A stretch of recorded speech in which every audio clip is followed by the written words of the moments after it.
Hello students, how are you? In last lecture, we start our new chapter, right? Solid state. In that lecture, we talk about the properties of solid, right? And also we classified our solid into two different categories, right? Classification of solid, we discuss about that. That solids are classified into two different ways. First one is crystalline solid, right? And second, amorphous solid, right? In crystalline solid,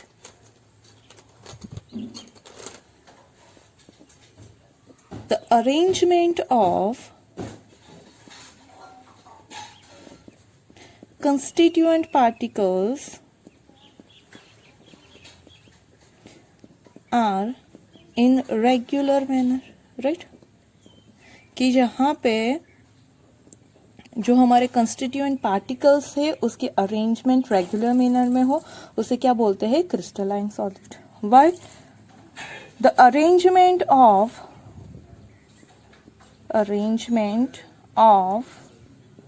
constituent particles are irregular, right? Are called amorphous solid. Today we are going to classify our crystalline solid into a further right? कि जो हमारा crystalline solid है वो further divide होता है कितने part में? 4 part में डिवाइड होता है. सही है. पहला है हमारा आयनिक सॉलिड. जो हमारा क्रिस्टलाइन सॉलिड है वो फर्दर डिवाइड होता है किस में? आयनिक सॉलिड में, right? Then metallic solid, then covalent, और it's also known as a network solid. Network solid, right? And last one is molecular solid. सही है. मतलब जो हमारा क्रिस्टलाइन सॉलिड है it can be further classified into 4 types. First one is ionic solid, second metallic solid, then covalent or network solid, and fourth one is molecular solid, right? Today we are going to discuss about that all 4 types of solid, right? So let's start with the ionic solid. तो पहला है हमारा ionic solid. उसकी property भी हम discuss करते जाएंगे और किससे बोलते हैं वो भी डिस्कस करते जाएंगे. ओके. तो जो आयोनिक सॉलिड है उसमें जो कंस्टिट्यूएंट पार्टिकल्स है, कंस्टिट्यूएंट पार्टिकल्स, वो क्या होंगे? आयंस होंगे. क्या होंगे? आयंस. मतलब कैटायन प्रेजेंट होगा उसमें एंड एनायन प्रेजेंट होगा. क्योंकि आयनिक है, आप देख सकते हो आयनिक सॉलिड किसे बोलते हैं? जिसमें आयंस प्रेजेंट होंगे. कौन से ions? Cation and anion. Okay. अगर वो आयनिक सॉलिड है देन द बॉन्डिंग फोर्स कौन सा होगा उसके अंदर? बॉन्डिंग फोर्स कौन सा होगा? Due to the complete bonding कैसे होगी और बॉन्डिंग फोर्स कौन सा होगा? तो बॉन्डिंग फोर्स होगा हमारा इलेक्ट्रोस्टैटिक अट्रैक्शन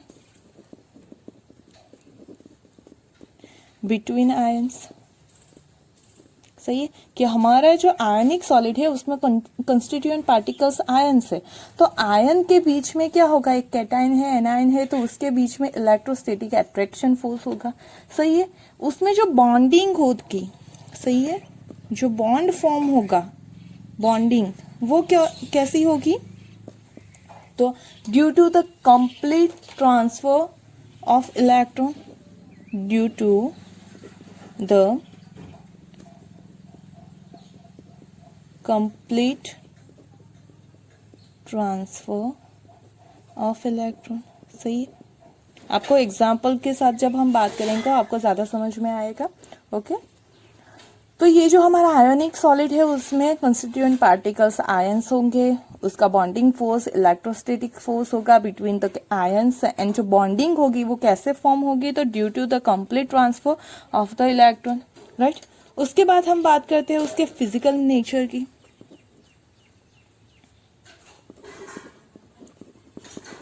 फिजिकल नेचर की, ओके। तो उसका फिजिकल नेचर कैसा होगा, they will be a hard and brittle, सही है। वो कौन से होंगे, हार्ड होंगे और ब्रिटल होंगे। आपको अगर बात करें हम एक एग्जाम्पल लेके सारी चीजें अभी, फिर उसके बाद उसकी सारी प्रॉपर्टीज देखते हैं हम। तो यहाँ पे सपोज कि हमारे पास कोई NaCl है, सही है। NaCl क्या है, हमारा आयनिक सॉलिड है। तो उसमें क्या हो रहा है, तो उसमें बॉन्ड कैसे फॉर्म होगा, तो जो Na है वो एक इलेक्ट्रॉन डोनेट करके Na+ फॉर्म करेगा, सही है। वही एक इलेक्ट्रॉन Cl गेन करेगा और Cl- फॉर्म करेगा। फिर ये Na+ और Cl- के बीच में बॉन्ड फॉर्म होके क्या फॉर्म होगा, NaCl। तो NaCl में क्या हो रहा है, बॉन्ड कैसे फॉर्म हो रहा है, तो due to the complete transfer of electron. यहाँ पे जो सोडियम है इलेक्ट्रॉन डोनेट कर रहा है, क्लोरीन है वो इलेक्ट्रॉन गेन कर रहा है, मतलब कि कंप्लीट ट्रांसफॉर्मेशन ऑफ इलेक्ट्रॉन हो रही है, सही है। और due to that the bond is formed and this bond is known as ionic bond, सही है। वो बॉन्ड कौन-सा होगा, हमारा आयनिक बॉन्ड होगा। नाउ यहाँ पे जो Na+ और Cl- है उसके बीच में जो फोर्स होता है, तो दो आयन के बीच में फोर्स है, कौन सा फोर्स है, तो इलेक्ट्रोस्टैटिक अट्रैक्शन है, सही है। कि कैटायन है, एनायन है, तो कौन सा फोर्स, कोई भी पॉजिटिव चार्ज और नेगेटिव चार्ज होता है तो उसके बीच में कौन सा फोर्स अप्लाई होता है, इलेक्ट्रोस्टैटिक, सही है। और यहाँ पे आप देख सकते हो जो कंस्टिट्यूएंट पार्टिकल्स है वो भी कौन से है, आयन है। अब फिजिकल नेचर में जैसे हमने बोल दिया हार्ड है और ब्रिटल है, सही है।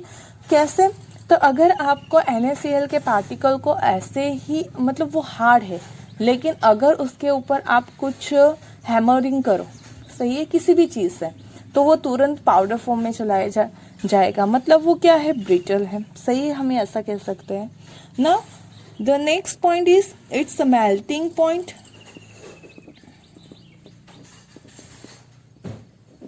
सही है। तो उसका जो मेल्टिंग पॉइंट है वो कैसा हो जाएगा, हाई। क्यों हाई होगा, तो जो NaCl है उसके बीच का अट्रैक्शन फोर्स बहुत ज्यादा है। अगर अट्रैक्शन फोर्स ज्यादा है तो उसे ब्रेक करने के लिए हमें क्या, टेम्परेचर एनर्जी भी तो ज्यादा रिक्वायर्ड होगी, मीन्स के उसका मेल्टिंग पॉइंट क्या हो जाएगा, हाई हो जाएगा। अगर मैं आप बॉइलिंग पॉइंट की बात करो तो वो भी क्या होगा, हाई होगा, okay. Then talk about the solubility.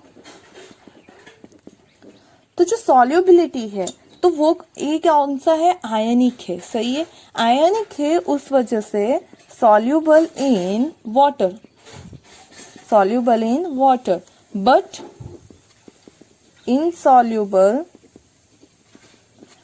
in organic solvent, in organic solvent, सही है। कि ये नेचर, इसका नेचर कैसा है, आयनिक है, उस वजह से वो वाटर में सॉल्युबल होगा, या हमें बोल सकते हैं वाटर की जगह कोई भी पोलर सॉल्वेंट में वो सॉल्युबल होगा। लेकिन जो ऑर्गेनिक सॉल्वेंट है हमारे, उसमें क्या हो जाएगा, इनसॉल्युबल हो जाएगा, ओके। देन बात करते हैं उसकी हम इलेक्ट्रिकल कंडक्टिविटी की, सही। तो इलेक्ट्रिकल कंडक्टिविटी क्या होगी उसकी, तो हमें पता है they in a molten state, right, in a molten state and in aqueous solution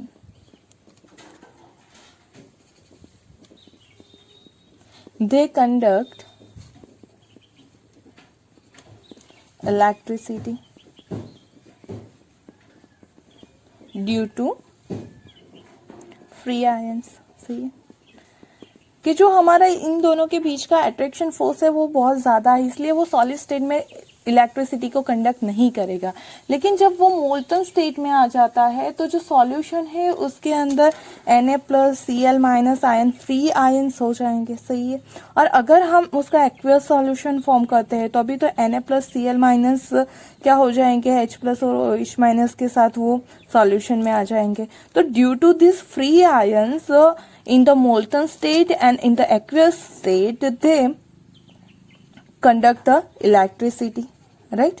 तो ये हो गई उसकी प्रॉपर्टीज। अब हम उसके एग्जांपल्स की बात कर लेते हैं। तो उसके एग्जांपल्स क्या होंगे, एक तो हमने अभी देख लिया, सही है। एग्जांपल्स हो जाएंगे उसके NaCl, zinc sulphide, potassium nitrate, calcium oxide, beryllium chloride, magnesium oxide, sodium nitrate, ऐसे बहुत सारे। मतलब आप क्या कर सकते हो, तो कोई मेटल, सही है, कौन सी मेटल, तो फर्स्ट एंड सेकंड ग्रुप की metal, first and second group की मेटल, प्लस आप कोई कौन ले लो, नॉन मेटल, सही है। तो उससे क्या फॉर्म होगा, आयनिक कंपाउंड। तो आप कोई भी एग्जांपल उसके अकॉर्डिंग ले सकते होगे। तो ये हो गया हमारा आयनिक सॉलिड, जिसमें कंस्टिट्यूएंट पार्टिकल्स क्या होंगे, आयंस होंगे, सही है। बॉन्डिंग फोर्स कौन सा होगा, इलेक्ट्रोस्टैटिक फोर्स होगा दो आयन के बीच में। जो बॉन्डिंग है due to the complete transfer of electron होगी। फिजिकल नेचर है वो हार्ड है और ब्रिटल भी है। उसका मेल्टिंग पॉइंट उनका क्या होगा, हाई होगा। जो सॉल्युबिलिटी है वो वाटर में they are soluble but insoluble in organic solvent, right.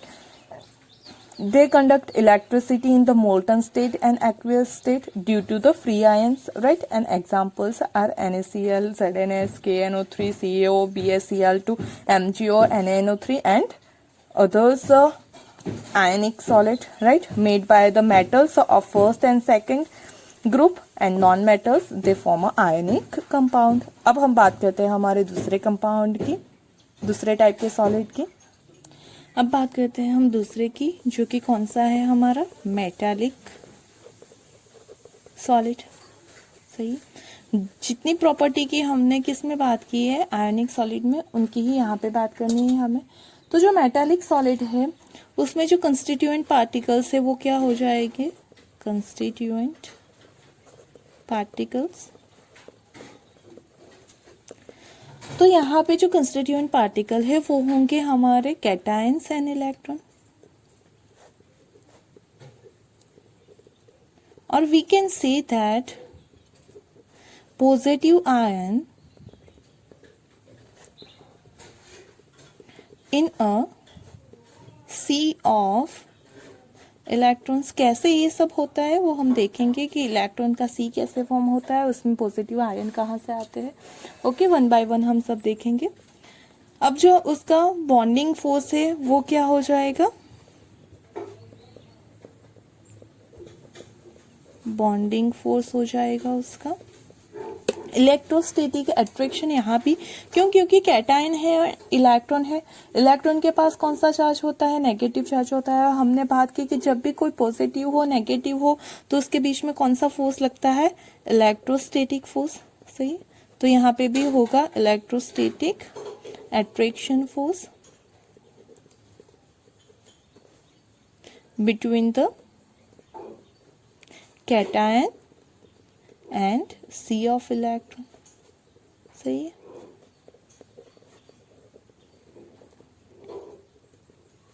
चलो, और वी कैन से उसमें जो बॉन्डिंग होगी, सही है, जो बॉन्डिंग होगी उसका टाइप क्या होगा, मेटालिक बॉन्डिंग बोलेंगे। जैसे आयंस के बीच में थी आयनिक बॉन्डिंग, तो मेटालिक सॉलिड में कौन सी होगी, मेटालिक बॉन्डिंग, सही। यहाँ पे मेटालिक बॉन्ड फॉर्म होगा। कैसे फॉर्म होगा वो भी हम देखेंगे एक उसके एग्जाम्पल के साथ। फिर हम देखते हैं उसके फिजिकल नेचर के बारे में। तो they are hard in nature, some metals are soft, right. Actually हम ये भी बोल सकते हैं कि उसका नेचर क्या है। तो कोई मेटल है हमारी वो सॉफ्ट भी है, बट ज्यादातर metals are hard, they are malleable and also they are ductile in nature. सही है कि वो क्या है, तो उसे हैमरिंग भी कर सकते हैं और उसमें से हैमरिंग के थ्रू हम क्या कर सकते हैं, तो सीट्स भी फॉर्म कर सकते हैं मेटालिक सॉलिड की, और उसके टेंसाइल स्ट्रिंग के थ्रू हम उसमें से वायर भी फॉर्म कर सकते हैं। मतलब जो मेटालिक सॉलिड्स है they are hard, malleable and ductile, right. हम बात करते हैं एक एग्जांपल लेके, सपोज कि हमारे पास कोई एक एल्यूमिनियम का है सॉलिड। सही है, तो उसमें क्या होगा, जो एल्यूमिनियम होगा तो उसकी पता है जो एल्यूमिनियम है उसका जो हमारा एटॉमिक नंबर है 13 है, उसकी इलेक्ट्रॉनिक कॉन्फ़िगरेशन हो जाएगी 283, राइट। मतलब कि उसके जो 3 वैलेंस इलेक्ट्रॉन है वो क्या होंगे, तो वो इजीली डोनेट कर सकता है। तो जब वो हम अगर कोई एक रॉड ले या फिर वायर ले किसका, एल्यूमिनियम का, तो आप उसमें देख सकते हो कि क्या होगा, जो एल्यूमिनियम है एज अ +3 होगा, और जो ये एक एल्यूमिनियम के 3 इलेक्ट्रॉन्स है वो क्या करेंगे, तो उसके जो रॉड है उसमें वो मूव कर रहे होंगे। सही है, तो ऐसे अगर सारे हमारे एल्यूमिनियम के 3 इलेक्ट्रॉन आ जाए तो हम ये बोल सकते हैं कि यहाँ पे इतने सारे इलेक्ट्रॉन्स है, फ्री इलेक्ट्रॉन्स है, क्योंकि वैलेंस इलेक्ट्रॉन एक एल्यूमिनियम के पास क्या है, 3 वैलेंस इलेक्ट्रॉन है। अगर हम उसका वायर या उसका रॉड या कुछ भी ले तो उसमें तो बहुत सारे एल्यूमिनियम पार्टिकल्स होंगे, सबके पास 3 वैलेंस इलेक्ट्रॉन होंगे, तो हम ये बोल सकते हैं कि हमारा जो ये पीस है एल्यूमिनियम का, सही है, उसमें बहुत ज़्यादा इलेक्ट्रॉन हो जाएंगे, तो वहाँ पे क्या होगा, तो एक इलेक्ट्रॉन का सी जैसा फॉर्म हो जाएगा। सही है, बहुत ज़्यादा इलेक्ट्रॉन है इसलिए हम बोल सकते हैं सी ऑफ द इलेक्ट्रॉन। और बीच बीच में क्या है, तो हमारे जो मेटल है, जो भी होगी मेटल, हम आयरन रॉड लेते हैं तो उसमें Fe+2 होता।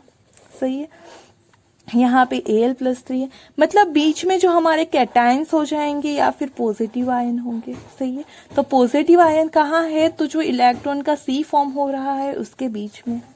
सही है, तो अब इन दोनों के बीच में जो अट्रैक्शन फोर्स होगा उसी की वजह से क्या होगा, बॉन्ड फॉर्म होगा, और जो बॉन्ड फॉर्म होता है उसे क्या बोलते हैं, मेटालिक बॉन्ड बोलते हैं। अब इसके नेचर की तो बात कर ली, हमें पता है दे have a malleable property and ductile property, right. अब उसके मेल्टिंग पॉइंट, बॉइलिंग पॉइंट की बात करते हैं हम, तो हो जाता है melting point. The melting point and boiling point of metallic solids are high.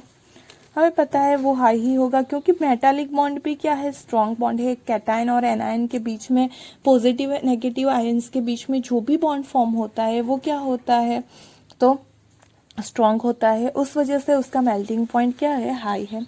Okay, then the electric conductivity of our metallic ion, electric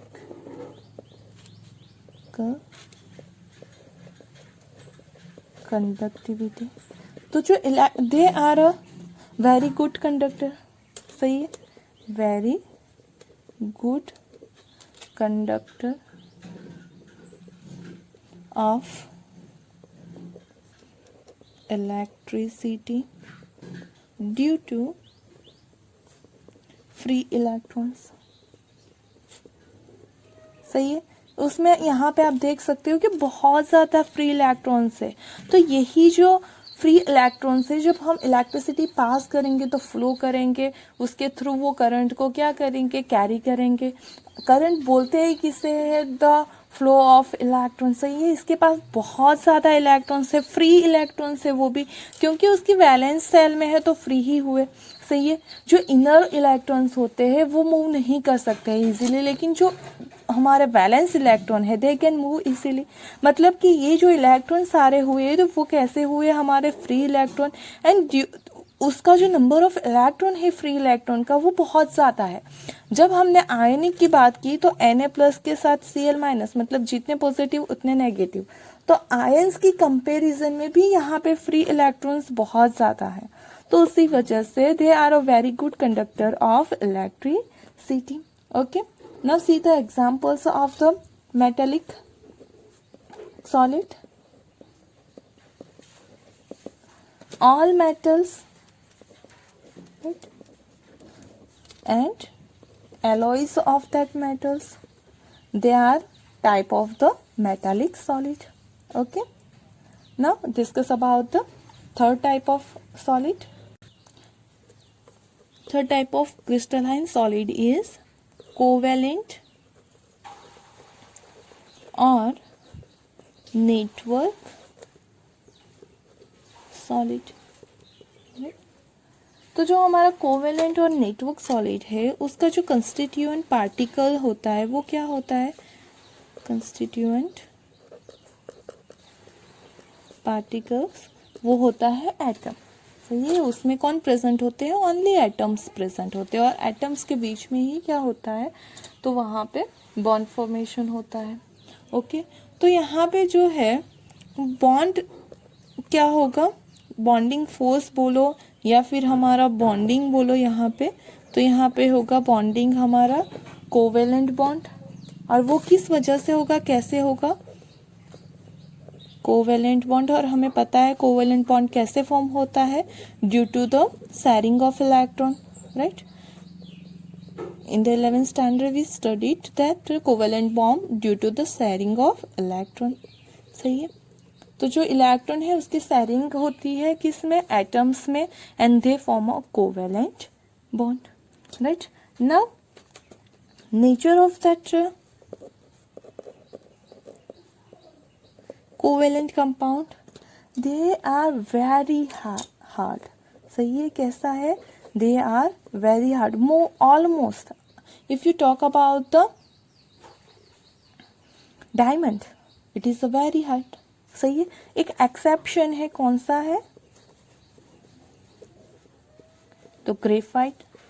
सही. जो ग्रेफाइट है वो हार्ड नहीं है. बाकी जो कोवेलेंट कंपाउंड्स होते हैं हमारे वो क्या होते हैं? Very hard. क्यों वेरी हार्ड होते हैं? तो आप देख सकते हो कि जो कोवेलेंट कंपाउंड है, आपने जब डायमंड के स्ट्रक्चर की बात की थी, सही थे, उसमें जो सारे मॉलिक्यूल्स थे कार्बन के वो क्या थे? तो एक 3D डायमेंशन में वो जॉइंट होते थे. सही है. एक 3D डायमेंशन स्ट्रक्चर फॉर्म करते थे वो. तो उसी वजह से जो हमारा ये कोवेलेंट कंपाउंड है वो क्या हो जाएगा? हार्ड हो जाएगा. आई बात समझ में कि दे आर वेरी हार्ड.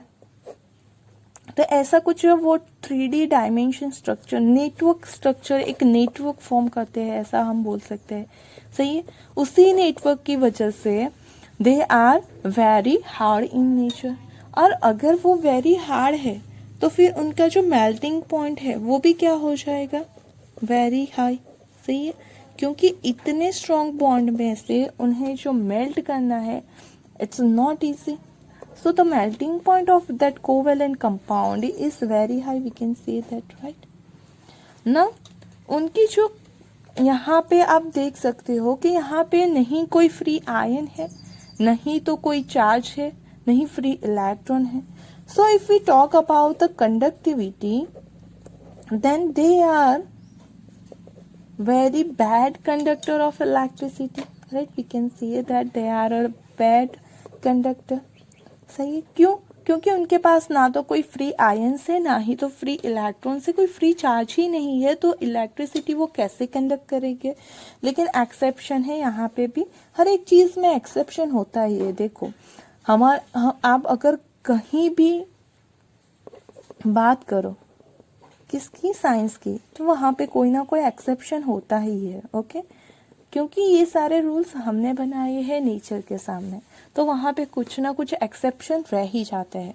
तो जो हमारा कोवेलेंट कंपाउंड है, most of they are hard and they have a very high melting and boiling point and they are bad conductor. पर यहाँ पे एक एक्सेप्शन हो जाता है. वो है क्या है? ग्रेफाइट. हमें पता है कि graphite is a good conductor, right. Now talk about the solubility, right. तो जो सॉल्युबिलिटी है, they are not soluble in water, right? Not soluble in water or in polar compound, right? Usually soluble in non-polar compound. Usually, सारे के सारे ऐसा नहीं है, लेकिन usually soluble in non-polar compound. सही है, नॉन पोलर सॉल्वेंट। तो जो नॉन पोलर सॉल्वेंट है उसके अंदर क्या हो जाएंगे, वो सॉल्युबल हो जाएंगे, right. Now the examples of that covalent compound,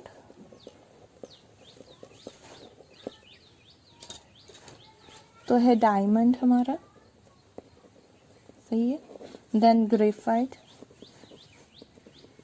then sulphur. आप सल्फर की बात करोगे तो आप उसका स्ट्रक्चर देखोगे तो they have 8 molecules, right. 8 molecules crown form में या फिर सिलेंड्रिकल फॉर्म में या चेयर फॉर्म में, सही है। तो वो एक दूसरे से क्या होते हैं, कंबाइन होते हैं, मतलब उनका एक नेटवर्क लाइक का स्ट्रक्चर बन जाता है। देन क्वार्ट्स, सही है, SiO2, मतलब सिलिकॉन का जो पूरा नेटवर्क फॉर्म होता है, सही है, SiClN, एल्यूमिनियम नाइट्राइड, ये सारे जो है हमारे वो क्या है, तो एग्जाम्पल्स ऑफ कोवेलेंट कंपाउंड की इन सब में नेटवर्क फॉर्म हो रहा है। जो हमारा मोस्ट ऑफ ज़्यादातर हम सारे कंपाउंड्स कार्बन कार्बन के, जिसमें कार्बन कार्बन बॉन्ड और सिलिकॉन सिलिकॉन बॉन्ड होता है, वो ज़्यादातर क्या होते हैं, तो नेटवर्क कंपाउंड फॉर्म करते हैं, ओके, और कोवेलेंट कंपाउंड फॉर्म करते हैं। आई बात समझ में, ओके। यहाँ पे हमने एक बात तो करना रह गई थी, किसमें, हमारे मेटालिक सॉलिड में उस सॉल्युबिलिटी की बात करनी रह गई थी, तो उसकी सॉल्युबिलिटी देख लेते हैं। तो जो हमारा मेटालिक सॉलिड है उसकी सॉल्युबिलिटी की बात करें तो they are insoluble in polar as well as non-polar solvent। वो क्या है, दोनों में ही insoluble है। जो हमारे मेटालिक कंपाउंड्स है they are insoluble in polar and non-polar solvent, okay. बात करते हैं हमारे लास्ट क्रिस्टलाइन सॉलिड की, तो ये जिसका पार्ट है मॉलिक्यूलर सॉलिड।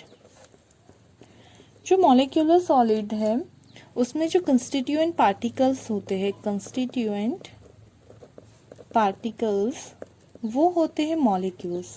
क्योंकि मॉलिक्यूलर सॉलिड है तो उसमें जो बॉन्ड फॉर्म होगा वो भी किसके बीच में फॉर्म होगा, मॉलिक्यूल्स के बीच में ही फॉर्म होगा। तो ये जो मॉलिक्यूल के बीच में बॉन्डिंग फोर्स अप्लाई होगा, जो बॉन्डिंग फोर्स होगा वो कौन सा होगा, तो मॉलिक्यूल्स में के बीच में बॉन्डिंग फोर्स कौन सा अप्लाई होता है, हमने 11th में स्टडी किया था, वान डर वाल्स फोर्स अप्लाई होता है, सही है, कि मॉलिक्यूल्स के बीच में कौन सा फोर्स अप्लाई होता है, वान डर वाल्स फोर्स अप्लाई होता है। उसी वान डर वाल्स फोर्स के अकॉर्डिंग उसकी जो बॉन्डिंग है वो 3 पार्ट में डिवाइड की जा सकती है, सही। जो पहला है वो होता है पोलर मॉलिक्यूलर सॉलिड, सही है। दूसरा है हमारा नॉन पोलर मॉलिक्यूलर सॉलिड, और तीसरा है हमारा हाइड्रोजन बॉन्डेड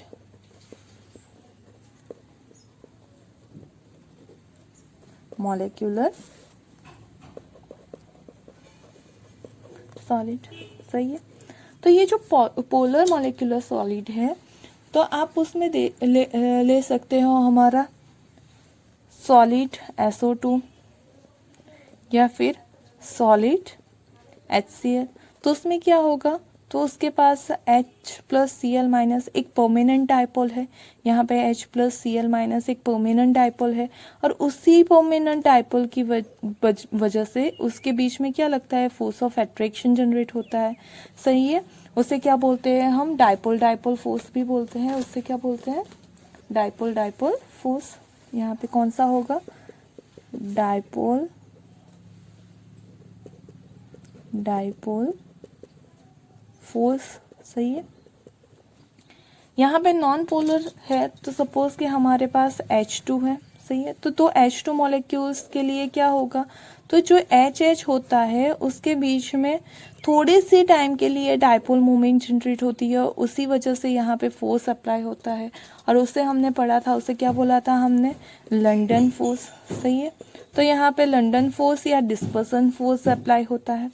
जो हाइड्रोजन बॉन्डेड है वो किस में, तो जो भी पार्टिकल्स है जिसमें हाइड्रोजन के साथ फ्लोरीन है, ऑक्सीजन या नाइट्रोजन है, जैसे कि हमारा वाटर हो गया, तो जो वाटर पार्टिकल्स है, सही है, तो उसके बीच में क्या अप्लाई होता है, तो उसके बीच में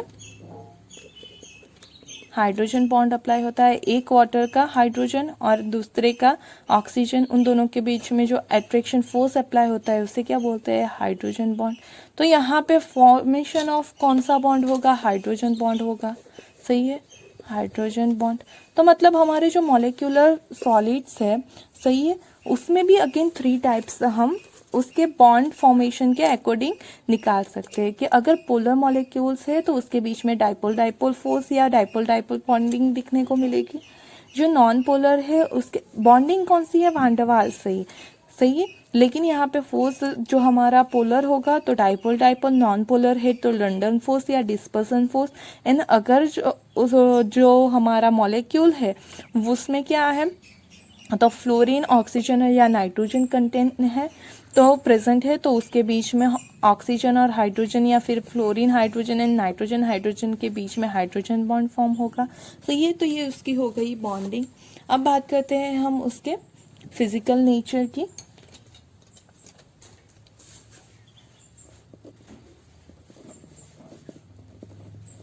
तो उसके नेचर की बात करें तो they are soft in nature. सही है।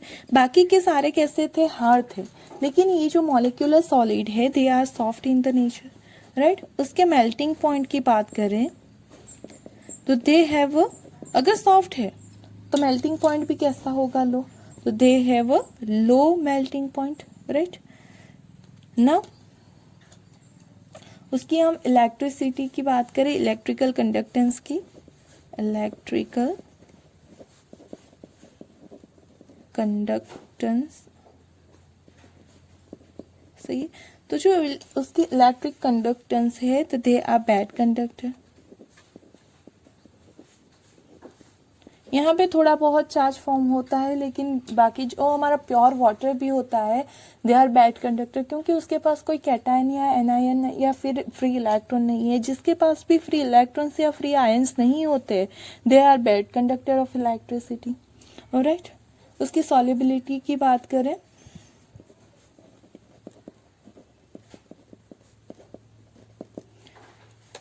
तो जो हमारे पोलर मॉलिक्यूल्स थे, सॉल्युबिलिटी इन वाटर की बात करते हैं, इन वाटर, सही है।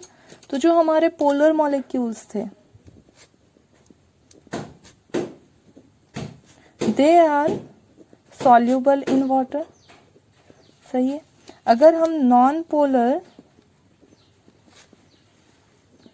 मॉलिक्यूलर सॉलिड की बात करें then they are insoluble in water and hydrogen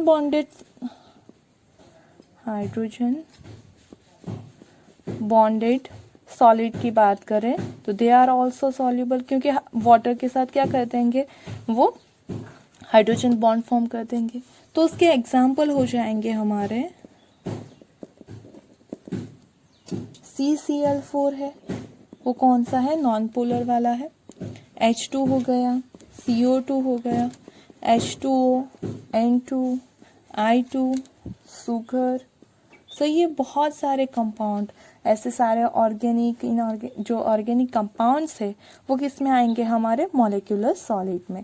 तो ये हो गया हमारा types of crystalline solid. Okay, hope you understand about the 4 types of that crystal, ionic solid, metallic solid and molecular solid and covalent solid. सही है। हमने इन चारों के बारे में डिटेल में स्टडी कर लिया है। आयनिक में आयनिक बॉन्ड होता है, मेटालिक में मेटालिक बॉन्ड होता है। यहाँ पे किसकी वजह से बॉन्ड फॉर्म होता है, आयंस प्रेजेंट होते हैं। यहाँ पे इलेक्ट्रॉन एंड पॉजिटिव